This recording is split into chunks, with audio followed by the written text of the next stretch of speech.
Bonjour à tous et bienvenue dans cet atelier consacré à l'exploration échocardiographique de la valve mitrale, utilisant les outils les plus récents développés par Philips.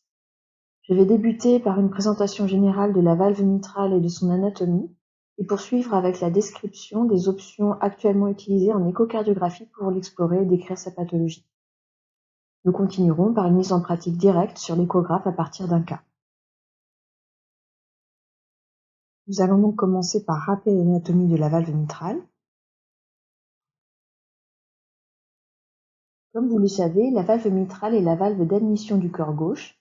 Elle est située entre l'oreillette et le ventricule gauche et régule le flux du sang entre ces deux cavités. C'est une structure relativement complexe comportant deux feuillets, antérieurs et postérieurs, un anneau et un appareil sous-valvulaire composé de cordages et de deux muscles papillaires. Le feuillet postérieur a deux indentations clairement définies qui séparent chacun de ces segments. Le feuillet antérieur est en revanche d'un seul tenant, sans indentation.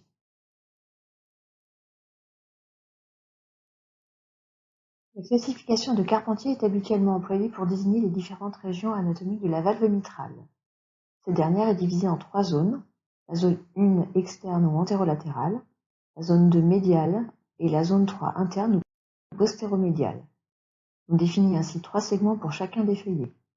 Et par exemple, le segment A1 correspond à la portion externe du feuillet antérieur, tandis que P2 correspond au segment médian du feuillet postérieur.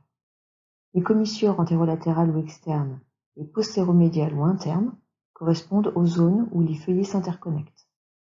Lors de la systole, les feuillets s'appliquent l'un contre l'autre de façon étanche, empêchant ainsi le reflux du sang du ventricule gauche vers l'oreillette gauche.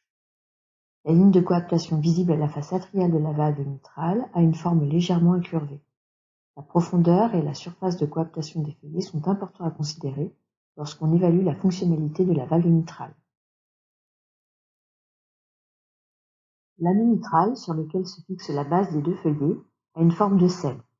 C'est une structure dynamique tout au long du cycle cardiaque et dont le diamètre antéro-postérieur, par exemple, se réduit en systole, tandis que sa hauteur diminue.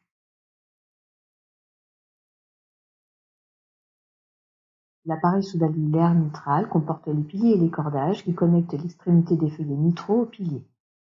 On distingue habituellement deux piliers, antérolatéral et postéromédial, qui se contractent en systole, contribuant ainsi à la fermeture de la valve mitrale à cette phase du cycle cardiaque. L'anatomie de la valve mitrale est difficile à appréhender par l'imagerie bidimensionnelle seule. Aujourd'hui, l'approche ultrasonore tridimensionnelle améliore considérablement la compréhension des composants structurels de cette valve et l'identification des éléments pathologiques. Avec la dernière génération des échographes, de nouveaux outils sont désormais disponibles pour faciliter l'acquisition d'images 3D et pour afficher des vues avec un rendu photoréalistique remarquable.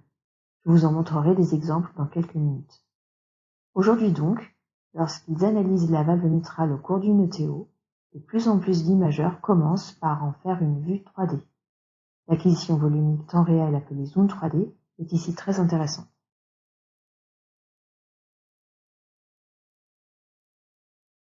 Vous voyez sur cette diapositive une vue 3D d'une valve mitrale normale utilisant ce mode d'acquisition, qui permet, comme vous pouvez l'observer, d'avoir une approche globale de l'anatomie de la valve.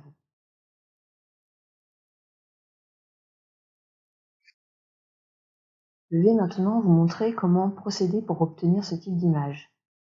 On réalise d'abord une vue bidimensionnelle centrée sur la valve mitrale. Ici, c'est l'incidence bicommissurale qui a été réalisée.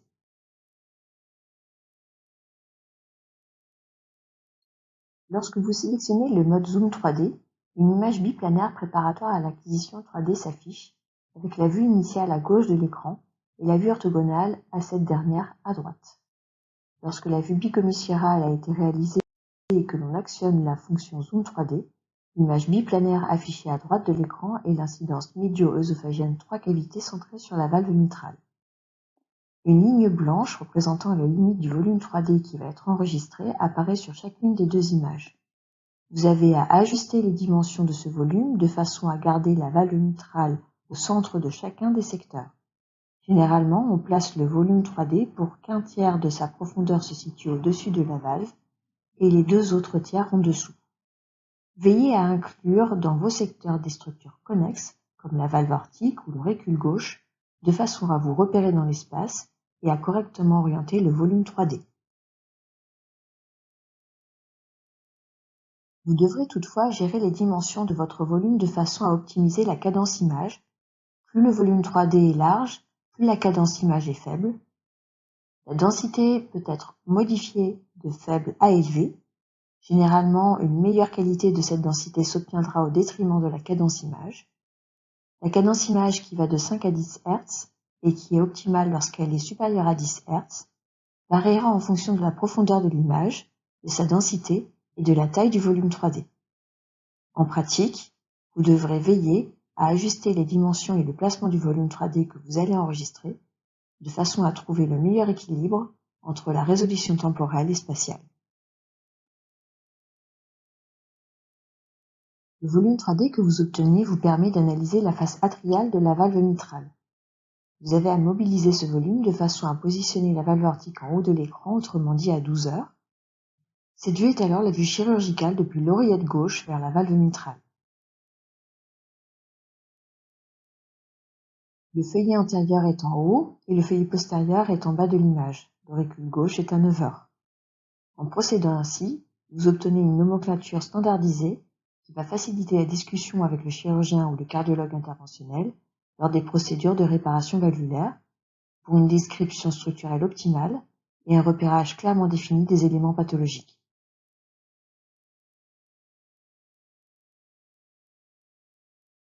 La valve mitrale peut également être examinée depuis sa face ventriculaire.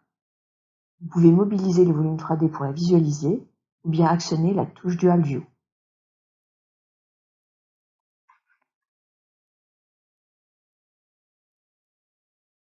J'aimerais maintenant partager avec vous quelques images de valves mitrales enregistrées avec le mode Zoom 3D. Vous découvrez ici par exemple une valve mitrale normale qui présente une indentation particulièrement marquée au milieu du feuillet postérieur. Voilà ici un des avantages de l'imagerie 3D qui permet de révéler certaines particularités structurelles qui seraient difficilement détectables avec les acquisitions bidimensionnelles.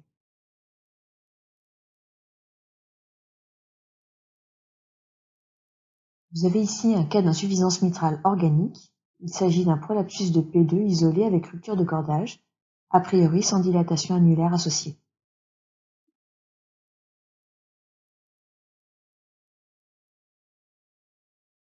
Là, un autre cas d'insuffisance mitrale organique, il y a une dégénérescence fibroélastique.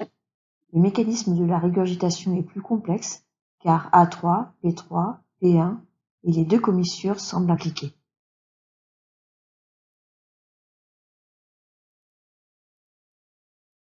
Ici, vous visualisez la valve mitrale d'un patient atteint de la maladie de Barlow. Ces acquisitions 3D nous permettent d'apprécier combien l'anneau est dilaté, combien il existe un excès de tissu avec une ballonisation de plusieurs segments valvulaires, caractéristiques de cette maladie.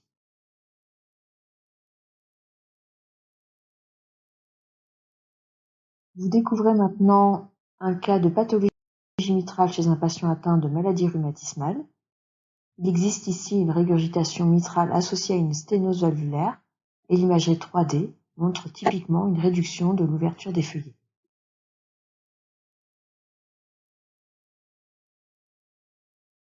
Et maintenant, je voudrais vous montrer les dernières avancées en échocardiographie 3D présentées ici sur cette diapositive. Comme vous le savez, jusqu'à maintenant, l'échocardiographie 3D conventionnelle ne permet pas d'obtenir des images offrant une représentation fidèle dans tous les détails avec une réelle perception de la profondeur.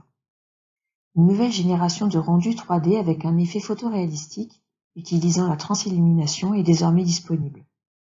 Vous avez ici un cas de prolapsus de P2 que je vous ai déjà montré précédemment, présenté maintenant à la fois avec le rendu conventionnel à gauche et l'effet photoréalistique à droite. Ce nouveau mode est appelé mode TrueView. Il est utilisable en post-traitement et en live.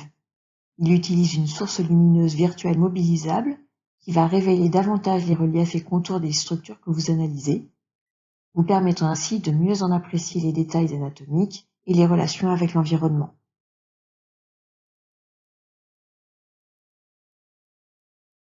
Vous allez représenter ici des vues 3D d'un même cas enregistrées avec le mode TrueView. Comme vous pouvez l'observer, ce mode nous aide à avoir une meilleure analyse de la profondeur dans le volume 3D sélectionné, tout en soulignant les contours des structures qu'il contient.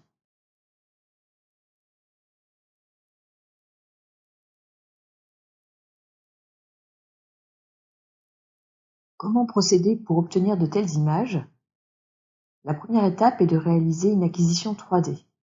Nous avons ici utilisé le mode 3D Zoom pour obtenir cette vue atriale de la valve mitrale. Cette valve n'est pas structurellement normale, il existe une anomalie au niveau de P3 que je vous propose d'explorer ensemble. Nous allons activer le mode TrueView pour commencer.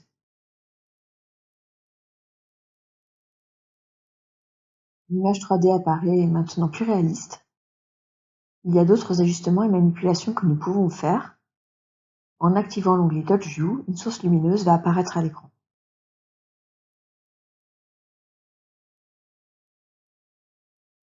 Vous pouvez la mobiliser sur le volume 3D en touchant directement l'écran tactile de l'échographe pour révéler les structures selon différentes perspectives.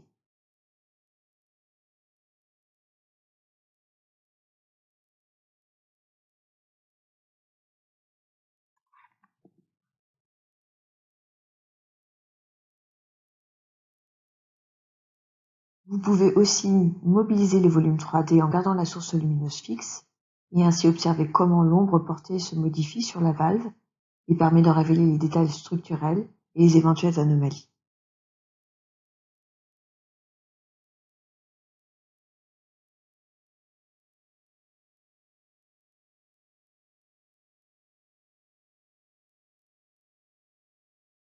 Vous pouvez également changer la profondeur de la source lumineuse en utilisant le bouton rotatif situé en haut à droite de l'échographe. Ici, la source lumineuse est dans l'oreillette gauche et nous la faisons cheminer vers le ventricule gauche. Maintenant, elle est située derrière la valve mitrale, nous permettant ainsi d'en apprécier l'épaisseur. Vous avez ici la vue atrielle et la vue ventriculaire de la valve. Ces vues nous permettent d'identifier un mouvement restrictif de P3 qui apparaît relativement épaissi. Néanmoins, avec ces images, nous ne sommes pas en mesure de déterminer clairement l'origine de cette anomalie. Nous avons donc encore besoin de vues bidimensionnelles pour avoir une étude structurelle complète et une approche optimisée de la pathologie mitrale. Mais avec les incidences standards de la valve mitrale, définies à partir de la rotation du faisceau électronique avec des vues à 0, 60, 90 degrés, 120 degrés, etc., nous pouvons être rapidement perdus. Et il peut être délicat, à partir de ces vues, d'identifier très clairement quels sont les segments impliqués dans la pathologie mitrale. Les nouvelles sondes 3D offrent aujourd'hui la possibilité de réaliser des acquisitions multiplanaires simultanées.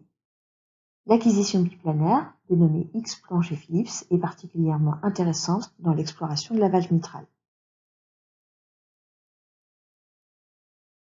Le mode X-plan permet véritablement de scanner la valve latéralement de son extrémité externe à son extrémité interne ou verticalement du feuillet postérieur au feuillet antérieur.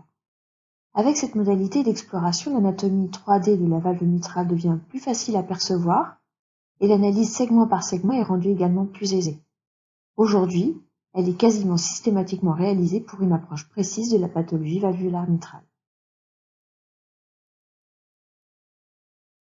Lors d'une échographie transœsophagienne, avec le mode X-plan, pour réaliser une exploration de la valve mitrale visant à l'explorer de la zone 1 à la zone 3, l'image initiale est réalisée et est une vue bicommissurale sur laquelle P1, A2, P3 et les piliers sont coupés symétriquement.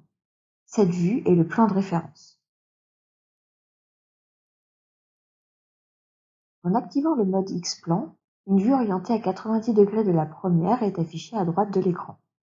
Nous avons donc la vue bicommissurale à gauche et la vue 3 cavités centrée sur la valve mitrale à droite. Une ligne de référence apparaît sur le plan de référence. Elle représente la position du plan orthogonal. Vous pouvez mobiliser ce plan à l'aide du trackball ou à l'aide d'un bouton rotatif sur l'échographe.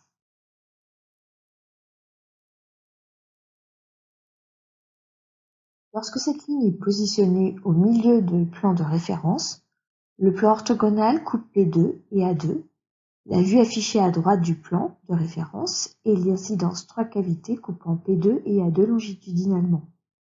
Maintenant, si sur le plan de référence vous mobilisez la ligne vers la droite de façon à ce qu'elle coupe P1, la vue affichée à droite sera une incidence 3 cavités modifiée passant par P1 et A1. Et enfin, Si sur le plan de référence vous mobilisez la ligne vers la gauche, de façon à ce qu'elle coupe P3, la vue affichée à droite sera une incidence 3 cavités modifiée, passant par P3 et A3. Bien entendu, à chaque étape, vous pourrez y ajouter du Doppler couleur.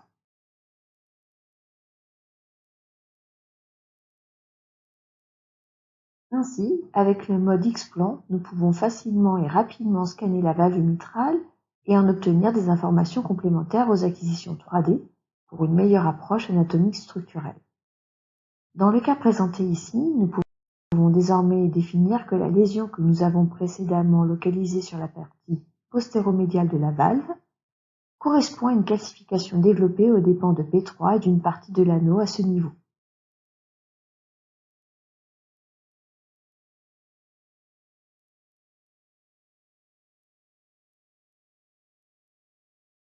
Néanmoins, il est important de garder à l'esprit qu'avec cette méthode, même si l'on obtient un scanner des feuillets mitraux le long de la ligne de coaptation, le plan orthogonal coupe les feuillets perpendiculairement à cette ligne uniquement en zone 2. Comme vous pouvez le voir sur cette diapositive, lorsque l'on bascule ce plan vers les commissures, il ne coupe plus les feuillets perpendiculairement à la ligne de coaptation.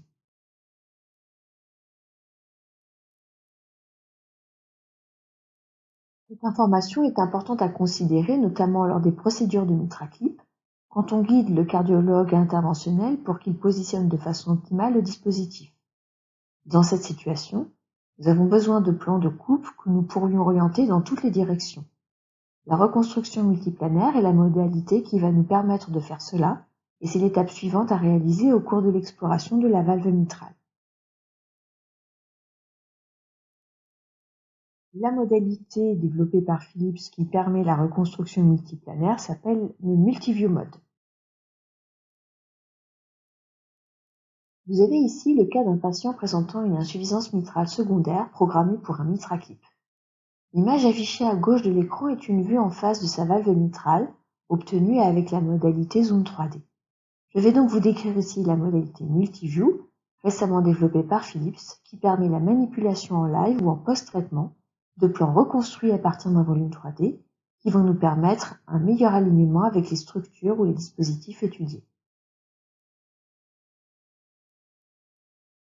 Lorsque l'on active le mode Multiview, un panneau avec 3 plans de vue qui s'intersectent de façon orthogonale s'affiche à l'écran. Le volume 3D est représenté en bas à droite. Vous pouvez faire glisser ou appliquer une rotation à chacun des plans sur chacune des images reconstruites. La ligne bleue correspond au plan bleu en bas à gauche de l'écran, la ligne verte correspond au plan vert en haut à gauche de l'écran, et la ligne rouge correspond au plan rouge en haut et à droite de l'écran.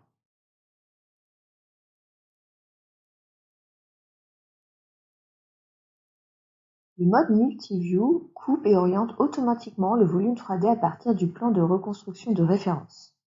Par défaut, il s'agit du plan bleu.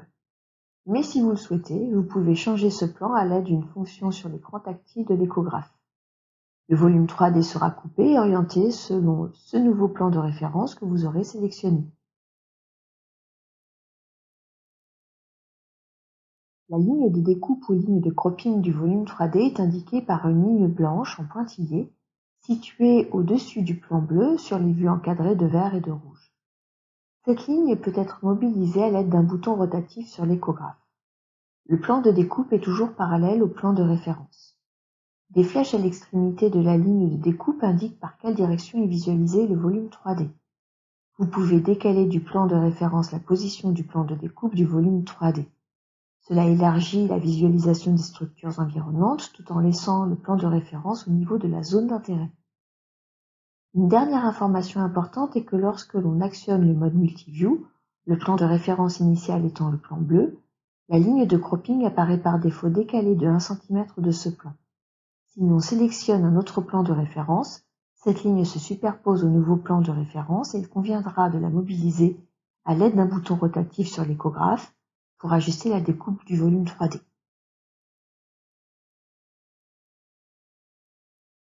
Ici, nous pourrions suggérer d'orienter le plan bleu de façon à obtenir une vue petit axe passant par les extrémités des feuillets mitraux, nous permettant ainsi d'individualiser la ligne de coaptation. Nous pourrions ensuite orienter le plan vert et le plan rouge de façon à obtenir une coupe bicommissurale et 3 cavités respectivement. Et maintenant, vous pouvez orienter la ligne rouge sur le plan bleu de façon à générer des plans qui coupent les feuillets mitraux en restant perpendiculaires à la ligne de coaptation et ainsi explorer les zones A1P1, A3P3 et A2P2. Ici, chez ce patient, obtenir au cours de la procédure de mitraclide de TLVU est un moyen de communication remarquable pour la HARTI, car cela permet de comprendre avec précision l'anatomie structurelle de la valve mitrale afin de programmer la meilleure stratégie de réparation. Cette nouvelle modalité qui est disponible en live est aussi très intéressante pour guider le positionnement du clip. Comme vous le savez, une des étapes cruciales de la procédure est de s'assurer que le dispositif est parfaitement placé perpendiculairement à la ligne de coaptation des feuillets mitraux. Et sa mobilisation suit précisément les images et les indications fournies par l'échographiste. Dans cette situation, recourir au mode multiview peut être très performant pour assurer le succès de l'intervention. Pour l'évaluation de la sténose mitrale, l'échographie 3D peut également être très performante. Il y a différentes façons de l'utiliser. Aujourd'hui, nous utilisons le plus souvent la modalité multiview pour obtenir un plan passant précisément par les extrémités de l'entonnoir mitral afin d'avoir une planimétrie optimale de l'orifice sténosant.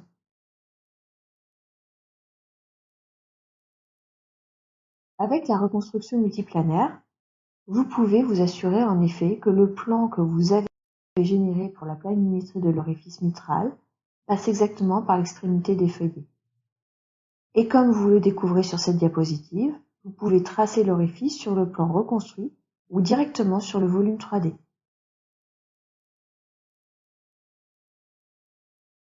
Aujourd'hui, l'échographie 3D aboutit à une analyse structurelle qualitative de la valve mitrale. Parfois, la seule appréciation visuelle ne suffit pas et nous souhaiterions faire des mesures. Certains outils récemment développés nous permettent de faire cela selon un mode semi-automatique. Je voudrais ici vous montrer cette valve mitrale qui présente un prolapsus du feuillet postérieur et que j'aime particulièrement parce qu'il prend une forme de cœur.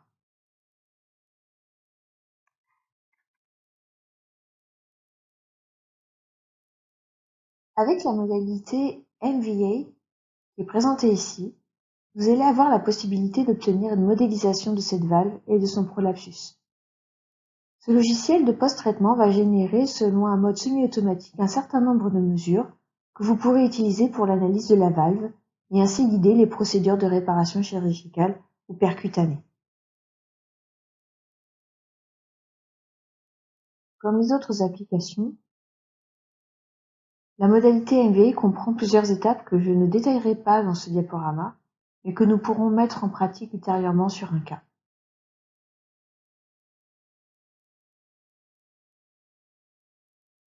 En conclusion, l'échocardiographie tridimensionnelle est de plus en plus employée en routine grâce aux récentes avancées technologiques, comportant le développement de nouveaux logiciels et de nouvelles sondes plus performantes.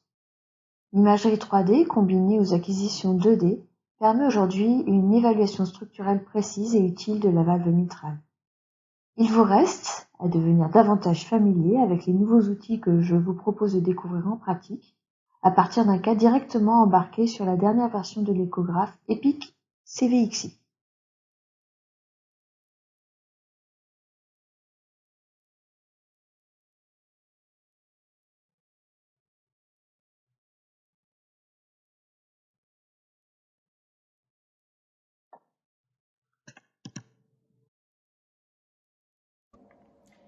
Bonjour à tous et bienvenue à cet atelier Philips dédié à l'exploration de la valve mitrale à l'aide de la sonde ETO 3D.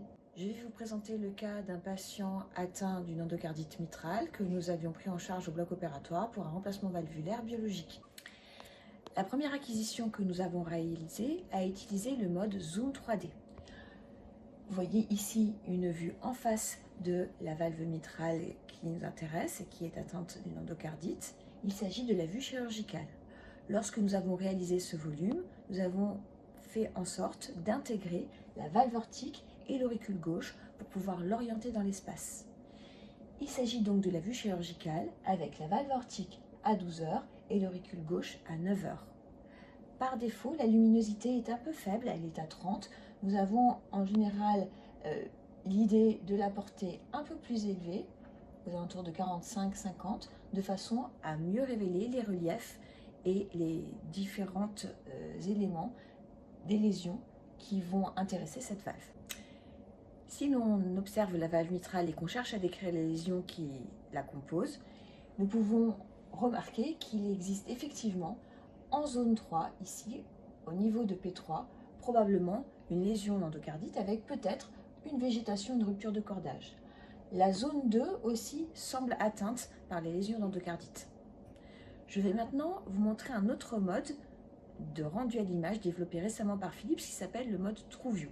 Pour l'actionner, j'appuie sur ce bouton et vous découvrez maintenant une image qui a un effet photoréalistique avec des nuances de rose, de blanc, de noir.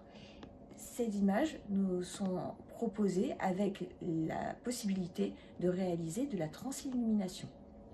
Cette transillumination peut être activée au niveau de l'écran tactile. Je place mon doigt à un endroit et une source lumineuse va apparaître. Cette source lumineuse qui apparaît sous forme de point disparaît une fois que l'on l'a placée, mais on va pouvoir modifier sa profondeur à l'aide d'un bouton tactile ici rotatif. Et on va pouvoir également changer la position de cette source lumineuse, toujours sur l'écran tactile, en positionnant le doigt ici par exemple, ici ou ici. Et vous voyez qu'il y a un effet sur le volume 3D et l'on voit apparaître des ombres, des reliefs qui nous permettent de mieux appréhender les lésions qui occupent cette valve mitrale. Je peux par exemple mettre cette source lumineuse face à la valve mitrale et la faire traverser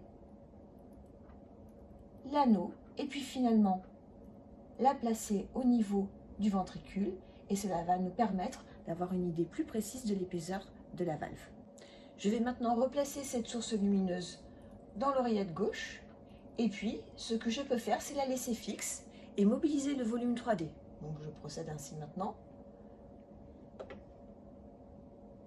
Là la source lumineuse reste fixe et je mobilise le volume 3D dans un sens, dans l'autre, je le bascule et ainsi je peux effectivement avoir une meilleure appréhension des lésions qui occupent cette valve mitrale et on comprend bien ici qu'il existe probablement effectivement des anomalies au niveau de la zone 3 mais également au niveau de la zone 2 et ces anomalies nous allons poursuivre leur description ensemble. Je vais maintenant vous montrer une dernière innovation proposée par Philips qui s'appelle le mode TrueView Glass. Pour l'actionner, je vais sur l'écran tactile et j'appuie sur ce bouton et vous avez maintenant une image transformée avec la fonction TrueView Glass. L'avantage avec cette fonction, c'est que nous allons pouvoir jouer sur la transparence des tissus. Ici, elle est à 0, mais je peux la modifier avec le bouton rotatif de façon à ce que les tissus apparaissent plus transparents. Avec cette fonction, j'ai une idée plus précise de l'enveloppe des cavités et vous voyez ici l'oreillette gauche, le ventricule gauche et l'anneau mitral. Et ce qui est intéressant de découvrir avec ce type de fonction, c'est les mouvements des cavités au cours du cycle cardiaque. Je repositionne la valve mitrale pour qu'elle apparaisse en face. Je vais la rendre plus épaisse en réduisant la transparence. Et maintenant, il faut savoir aussi qu'avec la fonction TrueView Glass, j'ai une source lumineuse que je vais pouvoir déplacer. De la même façon qu'avec le mode TrueView, je vais sur l'écran tactile. Je positionne ma source lumineuse et je peux en modifier la profondeur, en modifier la position,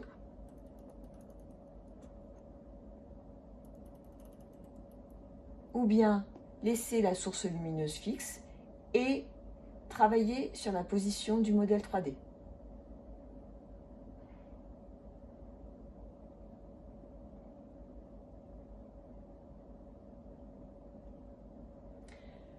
Nous avons donc observé que sur cette valve mitrale, il y a des lésions au niveau de la zone 3 et au niveau de la zone 2. Mais ce qui nous importe maintenant, c'est d'en décrire la nature. Et c'est vrai qu'avec la seule exploration avec les acquisitions 3D, il nous manque des informations. Nous avons besoin d'images bidimensionnelles pour préciser clairement la nature de ces lésions. Et c'est l'étape prochaine que je vais vous présenter. Nous sommes passés maintenant à l'exploration avec des images bidimensionnelles pour décrire cette valve mitrale pathologique. Et nous avons utilisé le mode biplanaire. Ce mode biplanaire, chez Philips, s'appelle le mode X-plan. Vous avez ici une image qui est une incidence bicommissurale centrée sur la valve mitrale, qui est ici considérée comme le plan de référence. Lorsque l'on actionne le mode X-plan, un plan orthogonal est réalisé à 90 degrés, donc du plan de référence, et nous découvrons ici une image 3 cavités. Une flèche ici et une ligne directrice indiquent la position de ce plan orthogonal sur le plan de référence. Ici, la ligne directrice intersecte A2. Donc, l'image générée ici est une image qui va passer par A2 et P2. Et l'on découvre ici que les feuillets A2 et P2 sont épaissis, qu'il existe une rupture de cordage et des végétations sur cette valve mitrale à ce niveau. On peut ensuite ajouter du Doppler couleur et découvrir qu'il existe une fuite mitrale massive. Nous avons déplacé ici la ligne et le curseur pour faire en sorte que cette ligne qui représente le plan orthogonal intersecte la zone 1, P1. Donc le plan généré ici est un plan qui intersecte A1 et P1, et vous voyez que cette zone est indemne de lésions. En ajoutant le Doppler couleur, effectivement, nous découvrons qu'il n'existe pas de régurgitation valvulaire mitrale ici. Nous avons maintenant déplacé la ligne directrice avec le trackball au niveau de la zone 3 vers P3. L'image générée ici est une image qui intersecte A3 et P3, et nous découvrons ici que la zone est pathologique, qu'il existe bien un épaississement des feuillets et probablement des végétations avec des ruptures de cordage. En ajoutant le Doppler couleur, il existe bien également à ce niveau, comme nous avions vu aussi en zone 2, une régurgitation valvulaire importante. L'étape suivante dans l'exploration de la valve mitrale avec le TO3D est de réaliser une exploration multiplanaire. Le mode proposé par Philips est le mode Multiview, qui est un mode tout à fait intéressant parce qu'on peut l'utiliser en live. Avec la reconstruction multiplanaire, vous allez pouvoir générer des plans dans toutes les positions de l'espace, ce qui est intéressant pour détailler les lésions qui vont occuper cette valve mitrale. Nous allons la réaliser à partir d'une acquisition volumique 3D temps réel. Pour passer au mode Multiview, je vais sur l'écran tactile et j'appuie sur ce bouton. Vous voyez apparaître 3 plans reconstruits, un rouge, un vert, un bleu. Par défaut, ils sont orthogonaux les uns par rapport aux autres. Le volume 3D apparaît en bas à droite et je vais d'ailleurs le zoomer.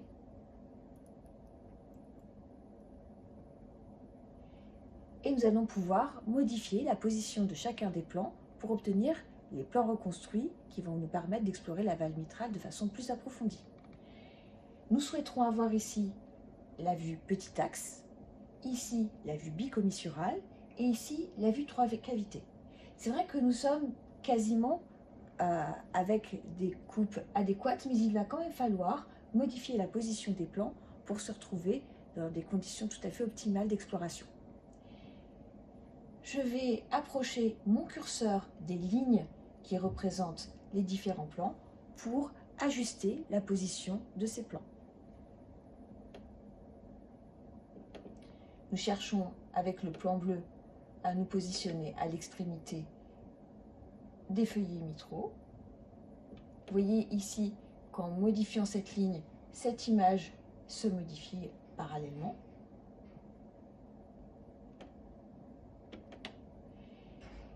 Une fois que j'ai obtenu une vue petit axe acceptable, je vais modifier les plans rouges et les plans verts pour obtenir respectivement l'image 3 cavités et l'image bicommissurale. Et je vais travailler sur le plan bleu pour cela. Je vais modifier la ligne verte ici, qui va faire une intersection des commissures, et ainsi je sais, en me calant sur cette image ici, que dans ce plan, nous avons bien une image bicommissurale qui est générée. Je vais modifier maintenant la position de la ligne rouge de façon à obtenir ici une vue 3 cavités. Si je m'intéresse à des images qui passent par les feuillets A2 et P2, je place ici le plan face à A2 et P2. Et nous avons donc ici une image sur laquelle on peut découvrir A2 et P2, et nous pouvons de façon tout à fait claire déterminer qu'il existe bien des lésions à ce niveau. Si maintenant je veux orienter mon exploration vers la zone 1, eh bien je vais déplacer la ligne qui correspond au plan rouge pour la porter vers A1 et P1. Rappelez-vous ici que l'aorte est en bas. C'est pour cela que je déplace le plan de cette façon. Et je le bascule pour rester dans la configuration où cette ligne va intersecter la ligne de coaptation de la valve mitrale de façon perpendiculaire. Nous avons donc généré ici un plan qui coupe A1 et P1, et vous voyez qu'ici, à ce niveau, il n'y a pas de lésion. Si je veux maintenant porter mon exploration vers la zone 3, je vais basculer mon plan ici et le translater vers la zone 3. Donc vous voyez qu'avec ce plan reconstruit ici, je peux tout à fait orienter mon exploration de façon précise pour aller vers les zones que je souhaite explorer. La zone 3 est ici, donc le plan que j'ai généré ici est un plan qui coupe A3 et P3, et dans le cas qui nous intéresse, effectivement, il y a des lésions à ce niveau. Nous avons donc réalisé une exploration 3D de la valve mitrale avec le mode zone 3D, les différents rendus à l'image. Nous avons également réalisé une exploration biplanaire avec des acquisitions bidimensionnelles qui viennent compléter les acquisitions tridimensionnelles. Nous avons poursuivi en détail la description des lésions à l'aide du mode multiplanaire, et nous avons obtenu une description qualitative des lésions. Mais dans certains cas, ça ne suffit pas. On a besoin de quantifier, on a besoin de mesures. L'ARTIM nous la demande. Et pour cela, Philips nous a proposé un nouveau logiciel de post-traitement des images qui vont nous permettre d'obtenir des mesures semi-automatiques à partir d'une acquisition volumique 3D. Il faudra faire bien attention de réaliser des acquisitions qui intègrent dans le volume la valve aortique et la valve mitrale, car le logiciel a besoin de repères des zones connexes pour pouvoir correctement orienter les volumes et réaliser une modélisation. Ce mode s'appelle le mode 3D AutoMV, et pour l'actionner, je vais sur l'écran tactile. Différentes étapes vont être à franchir avant d'obtenir une modélisation de la valve mitrale et des mesures semi-automatiques. La première étape est l'ajustement de la vue. Différents repères apparaissent sur l'écran et vous allez devoir en vérifier la position ou éventuellement la modifier. L'étape suivante est la révision du modèle statique. Effectivement, une modélisation de la valve mitrale est générée à partir de points qui sont appliqués sur les feuillets, sur les plans reconstruits. Vous pourrez modifier la position point par point si cela ne vous correspond pas. L'étape suivante est la révision du modèle dynamique, et gardez bien à l'esprit que c'est simplement une partie de la systole qui est modélisée. Vous pourrez, toujours à cette étape, modifier les différents points. La dernière étape est l'analyse à partir du modèle reconstruit et des mesures semi-automatiques vont apparaître. Vous pourrez les consulter et éventuellement les modifier en changeant les points qui auront généré le modèle de la valve mitrale. En conclusion, nous avons pu découvrir ensemble les nouvelles modalités d'exploration tridimensionnelle de la valve mitrale qui nous offrent des images remarquables, mais il faut bien garder en tête que les images bidimensionnelles restent la référence. Pour notre patient, nous avons réalisé un remplacement valvulaire mitral biologique et je ne résiste pas à vous montrer les images tridimensionnelles qui ont été réalisées sur cette valve, que je trouve tout à fait remarquable et jolie. Et le message que je souhaite vous donner pour la fin de cette présentation, c'est qu'il faut toujours garder l'ambition de faire de belles images. Quand vous ferez de belles images, vous ferez de belles explorations et vous serez utile à votre patient. À bientôt.